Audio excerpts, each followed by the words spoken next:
When did Jamaica gain independence from Britain? Um, Asheka, just stand yeah. and spin as hard as you can. Oh, do I get another Alright, that's a false start. Go again.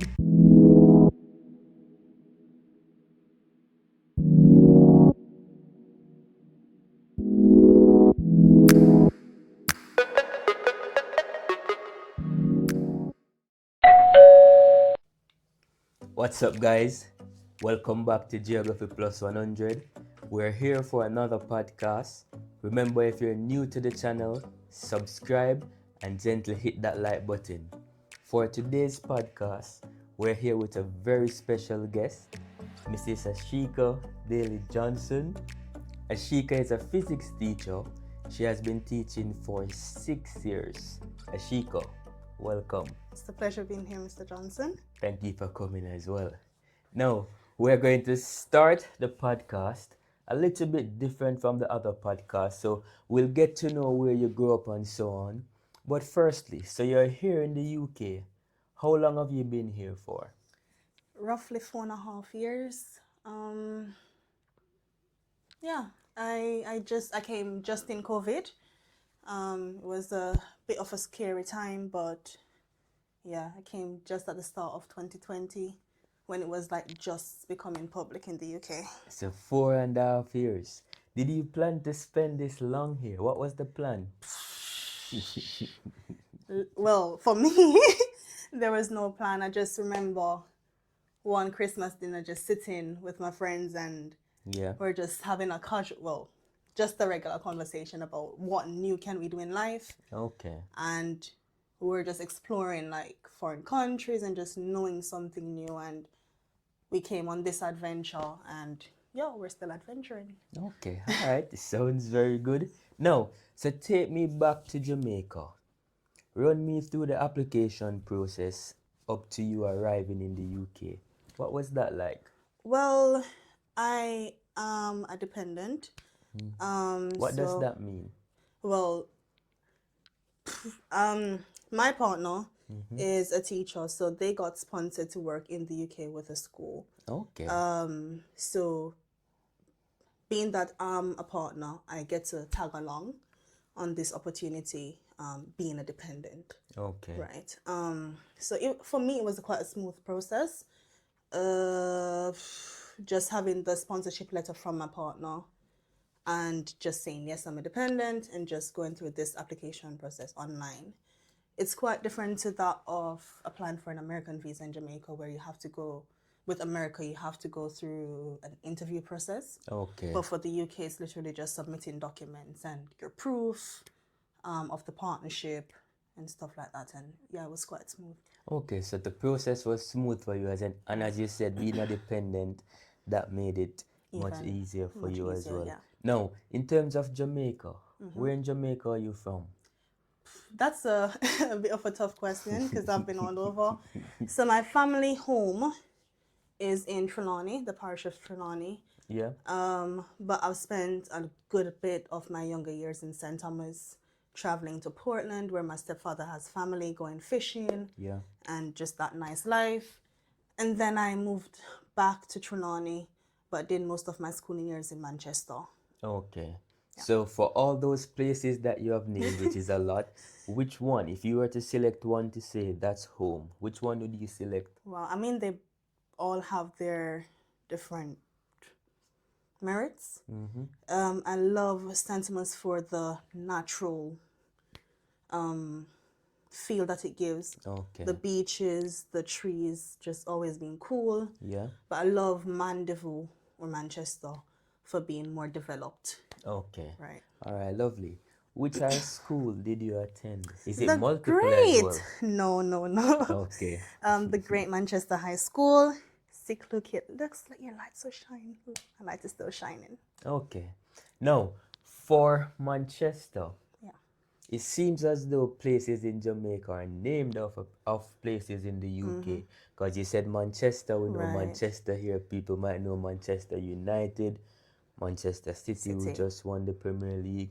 And there are other places as well, like Cornwall, we have Surrey, Sorry. even Middlesex, not Middlesex Hospital, Yeah. and Newcastle in Jamaica. That's where the soldiers will train as well. So it It's seems as based though there are on, some relationship in terms of naming the places in it Jamaica. would have been based on the colonization. Yeah. It's also the same with the Spanish. Okay. So we'd have like Ocherias and places like that, just Yes. having the names from either the English or the Spanish. Okay. So grew up in multiple places. Yeah. Went to Manchester High School. After high school, did you go straight into college or did you go to sixth form? And what really informed that decision that you made? Well, for me, I think life was quite simple, where I did not plan anything after sixth form. Secondary. Okay. My plan from year 9 was to be abroad. So silly me thought that I would have been adopted over computer to be in England. So I think it's always destined for me to be in England. But after schooling, after my secondary years, Yeah. in year 11, my mom's plan was for me to go to America to do schooling. Okay. But that plan fell through for numerous reasons. So I just knew that, well, I never have a plan. So I can remember my mom applying to 2 unis, we say colleges, Yeah. back home. Both were teachers' colleges, because I did want to go into teaching. I can remember her just calling a friend and saying, how would it be for Asheka to be in school? Like, what's the application process like? And they're like, it's closed off, but Yeah. it's still worth a try. Okay. I wasn't very sold on the one in going in the one in Mandeville. I guess It was because primary education. okay, I was that gonna. Mama was I'm applying more for. thinking, was it because it's closer to home? Because I know most people, when you think of university and living the life, they Listen, would prefer to travel the distance. I actually don't mind being home, Okay. Like, I had the soft life in the latter years where I didn't have to cook, clean, or anything, because mom wanted me to focus on studies, and I know it would have been worse if I went to uni Okay, and because living at home. I was just about to say you were a sheltered child, but you cleared that up to say, well, no, it's because mom wanted you Right. to focus on your studies No excuses for and failure. so on. Well, that's a good mom, so shout out to mom. Shout out to mom. All right, now moving on from that. So, at what age did you know that you wanted to be a teacher? I love this question, because I can never answer it. I just always resort to remembering as an adult my stepdad saying to me, no, you didn't choose teaching. Teaching chose you. Okay. It's something I've been doing ever since I can remember my early years. Okay. Admiring teachers just because they wear their pantyhose, we say tights in the UK, stocking back home. Just looking at how professional they are, how nicely they wore their hair, and just seeing them as being like a role model. So you always see yourself to be a professional. No, so clear cut, you said that teaching actually chose you, but According to my stepdad. how did you get involved into physics though? Why physics? When I left high school, secondary school, we say in the UK, when I got accepted into college, I wanted to study math and IT, Okay. and by extension physics, but my highest grade was in math, so I was persuaded to do math. Yeah. But I love this part of the journey where I have a disorder or a disease, be what it may, and it started playing up a lot in my first year of uni. And it was kind of very hard to catch up in classes, and I felt like it was going a bit too fast for me. Yeah. I did fail about 3 of my exams in my first semester, and then maybe a few more in the second or third semester. And then I was meant to meet with the head teacher at that time, and then I was like, before going into the meeting, knowing what it was about, Yeah. I was like, no, I think it's time for me to actually switch to science, something I really think I would be good at, something that's easier. So yeah, I did go into physics. So I'm hearing 2 messages coming out there. So especially for the students out there who are listening. One, the thing that you might end up doing in life is not the thing that you're like the strongest in. Yep. It's about the passion. And the second thing is that it doesn't really matter how many times you fail. Once you keep going, once you get up and you try again, once you be persistent, then that is actually the key. Right? Resilience is key. Being resilient as well. Now, in terms of college life, what's your most fond memory being at college? No judgment. Going to football matches, watching the boys play, and just being involved in literally anything I can be involved in. Okay.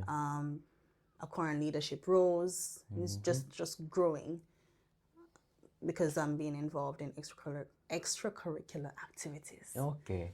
All right. So that's the university bit. So didn't start out as you planned, but you got back up, as I said, being resilient, being persistent, and you actually got there. Now, Jamaica, the beautiful island. Yeah. I want you, Asheka, to describe Jamaica with 3 words. Oh, man. I know that's tough, but just select 3. 3. Social. Social, all right. Not serious. Not serious. Like everything is a joke. Mm-hmm. And social, funny.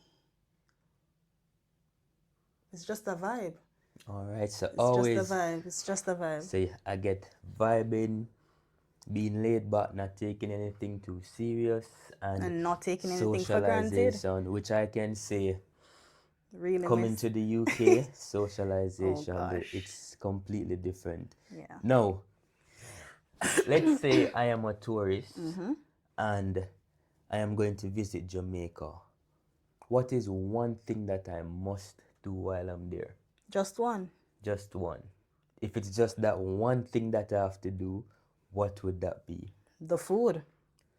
Eat food? Has to be the food. Any one in particular that you would recommend? I just have to grab that one meal and head back on the plane. No. What would that? No, you can't put me on the spot. You can't put me on the spot. If I'm looking for something different, Mm-hmm. it would have to be the national dish, ackee and saltfish. Because Okay. not many people know that you can actually mix the fruit Yeah. and fish. Okay. So I would definitely go for the ackee and saltfish. It's Ackee and unique. saltfish. Yeah.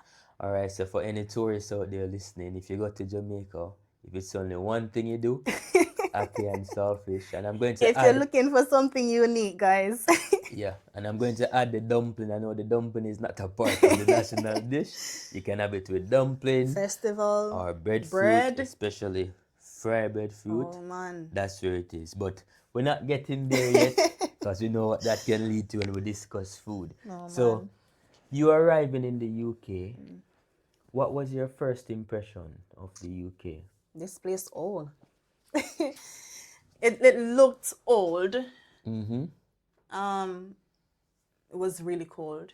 Okay. Because it was midwinter when I arrived. It was really cold.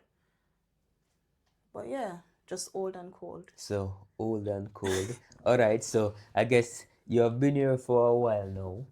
You're a teacher. So this question is general. It could be the classroom. It could just be you as a person. What are some challenges that you have faced being here?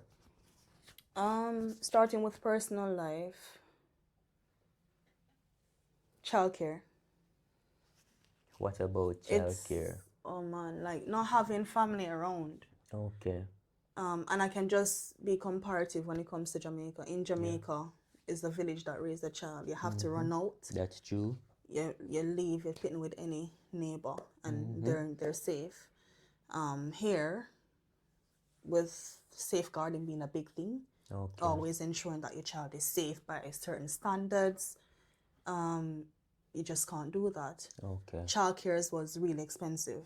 Mm-hmm. So when I just came, I didn't work for around a year and a half. Yeah. And that was because it was much more profitable to stay at home and be a mom Okay. than to work, and all of that earning would go into childcare. So All that's a right. struggle. Professionally, sorry. That's Professionally, motivation of students. The drive, I again, comparative to that of Jamaican Yeah. students, the drive and the passion for learning is just not there. Okay. And yeah, just survival skills, I feel like we're lacking a bit of Okay. some things in our modern day children. So based on what you said earlier, actually, I can see how that is playing out in the real world. As it stands now, the birth rate for the UK is very low. Really? And so some schools, they're like planning to close the schools because there are not enough students Student. there. But the government is actually trying to combat that, and I think they will be rolling out some reductions in nursery fees and so on Which is for quite, September. let's hope it's But quite good. this is the government. When it happens, then we say We yes, it can say it actually has happens. happened. No, so that's like a low moment or some low moments for you in the UK. But I know it's not all bad. So let's say that for some reason you have to pack your bags and you have to go home today. What would you miss the most about the UK? Convenience. Explain that. Being at home, my grocery Sorry. arrives at my doorstep. Mm-hmm. Being at home, anything I want in a second, I can get it. Just convenience of ordering online, fast Okay. food online. It's all about the food, guys. Just yeah, convenience. It's like Convenient. everything is within reach. Alright, so I'm here you saying generally, but we're gonna go a bit specific. All right. What's a wow moment that you have had so far? And just to explain for the viewers, wow moment, wow means that massive moment that you have. Transformation. For me, even though the social life is quite different, Mm-hmm. it wows me how the population of London is how diverse it is. Yeah. I was shocked to see how many migrants, like how many countries are represented in London. Okay. I'm also shocked of how different people can be, but similar at the same time. Okay. Yeah, so I'm quite enjoying learning about the different cultures. Okay. And just to throw some facts at you guys where that is concerned, in London, there are over 5,000 different languages that are actually spoken here.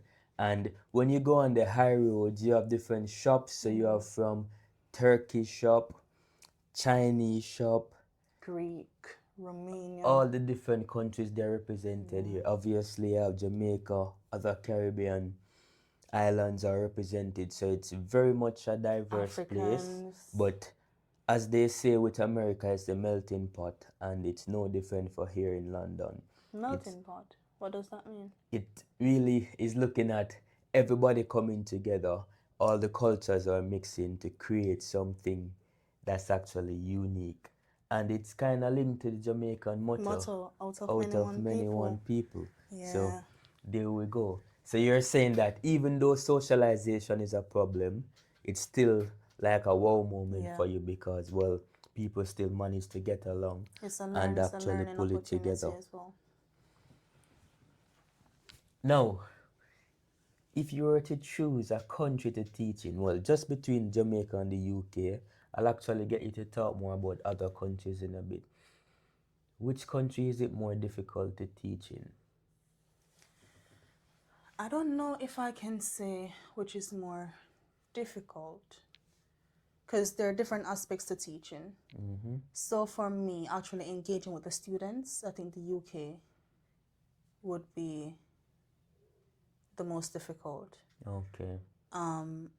It may be because I know my own, I know how to communicate, I know how to reach them, Okay. or it could be that everybody motivation is just unique and or teaching styles in Jamaica is more free. Okay. But on the planning side, on the lesson, well, not the delivery, but on the planning side of stuff and the admin, I do prefer the UK Okay. because of the system and the structure that they have in place. It's just so much easier to get the lessons planned. Okay. It's not a Jamaican that you're gonna do 5 pages and you Yeah. have to present that. So it's much more of a structure and a system that's easier to follow, and that consistency just gives you the motivation that, oh, I can do this in no time. Okay. So let's say you go to your class then, and for some reason you decide to speak patois. Would the students here understand that? Which I do. um, not all the time, but what I do is, sorry, if I speak Creole, I translate in English. Okay. And some people, because of the TikTok on the new, well, the social media platforms, and they're being so exposed to stuff. Okay. For some, it's fun. Yeah. For some, they just want to do the BBC. But it's just good that you can expose them to your culture as well as your experience in theirs. Okay, so my experience with that at my school is, well, so the year 11s who are leaving now, I was asked to do a video. Well, many teachers were asked, so it's nothing special about me to actually do a video for them, just to say, wish them luck for exams and all the best. And I'm gonna say I made a mistake by starting the video with Did Wagwan. you though? And from that moment, basically every student in the school, everywhere they see me, sir, Wagwan. Wagwan. So it's like they really like it, and I find out that as a teacher as well, they seem to respond to it more. So you might be saying voices off, but the moment you use a little patois, they seem to Yeah, boy, respond stop to your it. eyes. It might be just the strongness of the or the tone of it. Tone. They seem to actually respond to it a lot. All right, so Ashika, I'm going to give you 3 places. All right. You're going to select one, and you are going to tell me why. All right. So we have Buckingham Palace, London Eye, or the Shard. Which one would you select, and why? I thought this was gonna be more difficult. Is it shard or shard? Shard. Yeah, I'll choose the shard. And the reason for this is I've been to the other two. Okay. I've always wanted to go to the shard because there was some excitement about it being the tallest building in London or the UK. In London. the UK. Oh, cool. Yeah. So yeah, I'd love to see that. Okay, so I would say for the viewers, Buckingham Palace, it is a very good experience. You can go there, you can watch the changing of the guard. But I will actually be doing a video, I'll be releasing a video soon on that to show you how to actually do the Buckingham Palace tour. Because if you think you're gonna go at the gate and get anything productive done, that's not the way. As it relates to London Eye, I've done it as well. To be honest, it didn't really live up to my expectation, but it's one of those things where you want to do it just so you can say that you did tick a it. box, yeah. And I think it might be the same for the Shard, because I've heard mixed reviews about it, but it's the tallest building in the UK, and I would definitely like to visit it. So I see why you would actually choose the Shard as well. All right, now before we get on to what I know my students and many people are waiting for, which is the geography game, I'm gonna ask you just one more question. All right. So putting Jamaica and the UK aside, unless you would have selected one of those countries, which country would be on the top of your list as a country to live, and why would you say it's that country? I don't think I can answer that question. Why? I'm not very good with changes. Okay. I know it's it's quite weird coming from a science background, but change is inevitable and change is good. You need change for growth. Yes. But I don't do very well firsthand with change. I've never thought of living in another country. Okay. Well, except from when I was young and I was anticipating being in England. Yeah. But what I really want to do though, I would like to travel countries in an alphabetical order, which I actually quite like that you are actually doing the countries from A to Z. And it actually gives me an insight on what the countries are like. Yeah. So I can actually make up my mind from that. Which A, which B, which C, and so on. Okay, so that's good. I think even as a geography teacher, I'm being honest here. I know that there are 193 countries. I don't know all of them. So when I'm actually doing these countries from A to Z, it is really teaching me as well. I know most of them, but sometimes I just even know the name, but then I have to do my research to put out these videos. So that's actually good. But I can imagine, Asheka, that if you don't like changes, you come into the UK, that wouldn't have been the easiest thing for you. And so I could see why maybe you would want to stay here, or if at worst, go back to Jamaica, because it's still something that you are familiar with. But with that, we're going to move on now to the game, the well-anticipated Geography Corner game. Now, for those who are new, I'll just explain the rule, and I'll explain the rules for you as well, Asheka, so that at the end you can see if you can actually win a prize. Now, so with this game, I will be asking Asheka 5 questions, All of 5 questions. and if she should get 3 or more correct, she'll get the chance to win a prize by spinning the wheel in the corner.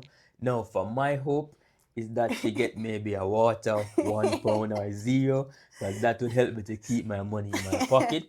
But as it stands, the grand prize is £25. So just to make it clear, I will be using the hourglass as my timer, and I'll be asking the questions twice. The first time is just to get you thinking, because I know kind of on the spot and you don't know the questions. And the second time when I ask, that's when I'm going to be ready for the answers. Disclaimer, I know a lot of things in life. I just do not know them under pressure. So don't come at me. So I'm going to ask you twice. Are you ready? Never. First question, which is an easy question in my view. Based on land size, which country is the largest country in the world? Remember, we're not answering yet. Question 2. When did Jamaica gain independence from Britain? Listen. Question 3. What is the current population of the UK? Now, for this question, I'm going to give you a range of 10 million, meaning if you give an answer and it's 5 million more or 5 million less, you will still get it correct. So the room for error is within a range of 10 million. All right? Now, the fourth one, I chose this question because of your physics background. What is the Coriolis effect? And the final question, what is the current age of the Earth? And just to say for this one as well, I'm going to give you to the closest billion. So now you have an idea that it's in the billions, but I'm going to give you to the closest billion. So for example, if you say 10.1 billion and it's actually 10 billion, you still get it correct. All right. So remember, this time you're now answering. So viewers, I want you guys to count with me. But the timer is done. Don't worry about the timer. That was just to ask. I'm gonna restart it because it will actually finish. I need 3 timers to by think. the time we're to start. If you need some water, you have water. Whoa. If not, we are going to. These questions are hard. Start. Okay. Question 1. Based on land size, which country is the largest country in the world? Can I give 3 options? Or just one? One option. I'll go with China. China? You're very close. So the answer is Russia. Oh, what? So it's not China, it's actually Russia. Whoa. Well, you haven't started so well, but you still have 3 points to get. See, the thoughts are right. I just don't. When did Jamaica gain independence from Britain?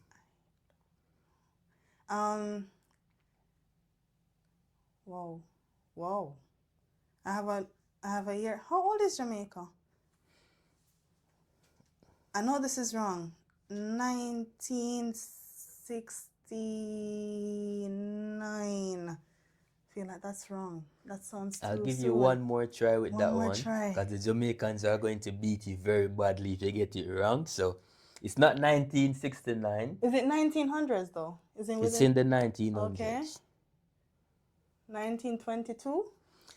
Not quite. So that's it. It's 1962. 62. So it means, Asheka, you have to get the Oh my remaining Lord. 3 correct, No, I'm not or getting more I'll keep my prizes for myself. Now, I come on this show saying that I'm going to get all 5 right, you know? All I right. remember you saying that earlier. Guys, this also goes to show that I don't give away my questions. So whoever the guest is, they will be surprised. All right. Whoa. Question 3 then. What is the current population of the UK? Remember, I'm giving you a 10 million range. So 10 million more, 10 million less, it's still correct. Hiding my thing over here. So you actually have the answers there? Don't worry about that. I know it out of my head. So you say 5 million more or less, right? Yes. The UK, not just England. Not just England.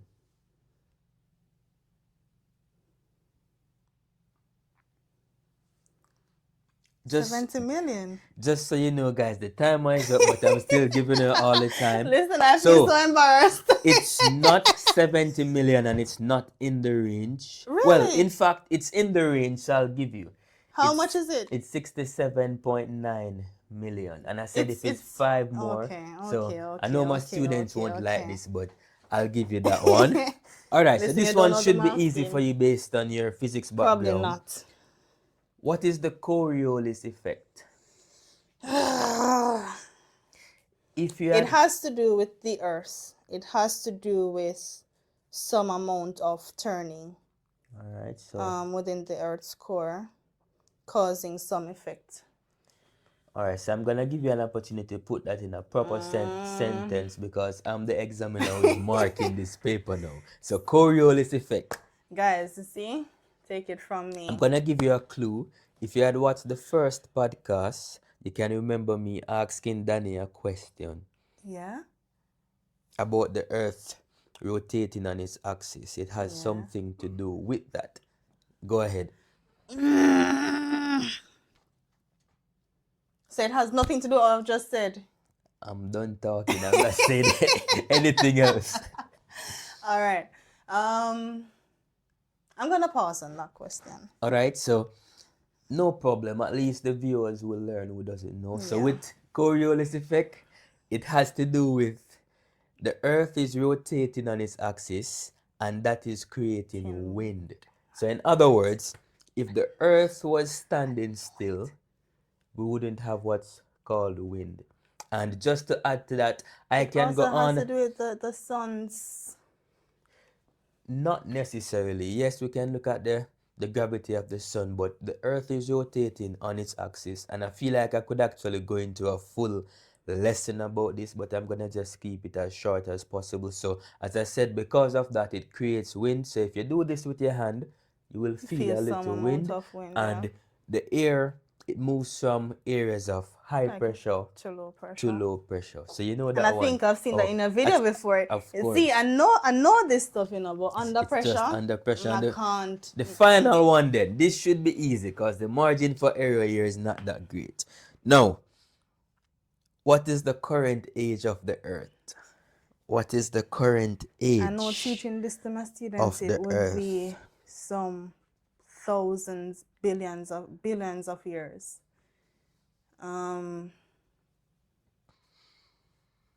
Viewers, listen, this is not great coming from a thousands scientist, you know. What is your final answer, Mrs. Daly Johnson? Yeah, I think it's billions, roughly. In 3. No, don't do that. 2. 4 billion years.